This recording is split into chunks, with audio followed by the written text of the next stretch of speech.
There was a 4th and short that the Bills didn't go for. And I'm trying to figure out where it was. Was it 4th and 1 from their own 34 and they punted? They were down. Then there was once or twice last night where like just let Josh Allen run it. He's gonna get it. Like, why is it even a question? You know, all this talk about analytics and when to go for it on 4th down. When you have Josh Allen in the zone that he was in last night, you go for it on 4th and short because he's going to get it. It's just they started the game doing that, right? I mean, the first drive of the game, 4th and 2, right around on their own side of the field or midfield, right there. But yeah, you're right. There was a moment there where I wasn't sure either. Right, go ahead. When it was 17-14, the Bills on their own 34, 4th and 1. This is what it was.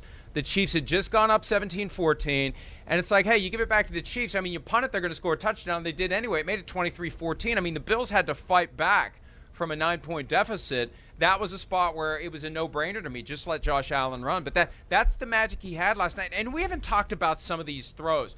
Good Lord. Like, they happen so fast, it's hard to appreciate what is really going on. It's like a bolt of lightning, and you're too busy cowering under the desk to truly appreciate what a throw it was. The one that he threw, this is it here, from his own 17 to the other 17, and it was not your prototypical high-arching long throw. I mean, it was incredible.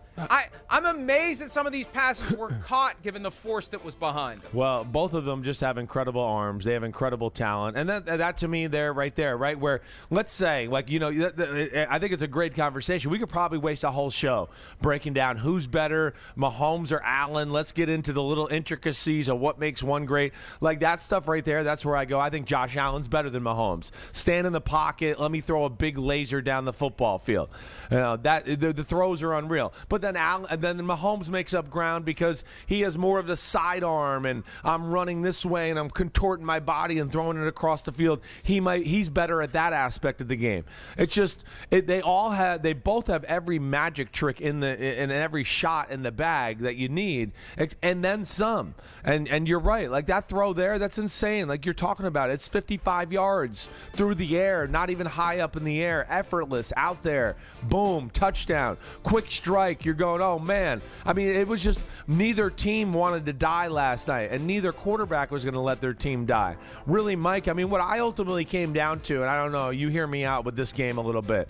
You know, Buffalo, of course, Super Bowl worthy. We know that. Kansas City, we already knew was Super Bowl worthy. But I really look at it still, too.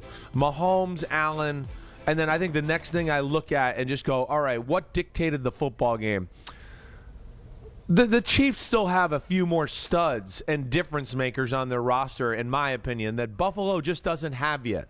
Gabriel Davis, we haven't talked about him. Holy cow, Batman, what a game. But, like, I'm just talking about real difference-making playmakers, especially on the defensive side of the ball, too. That's, to me, where I look at it and go, there's the Hill and the Kelsey factor, of course. And then there's always one other guy that adds to the game in some way. McCole Hardman had a few flashes here and there. We saw that. McKinnon, the way he played. But then also on defense, that's where I look at Kansas City, where they separate themselves. Chris Jones, Frank Clark, Melvin Ingram.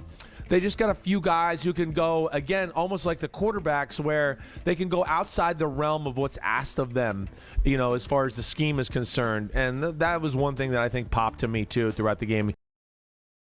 Hi, I'm Mike Tirico, and thanks for watching. Make sure to hit subscribe for the latest news and highlights from NBC Sports.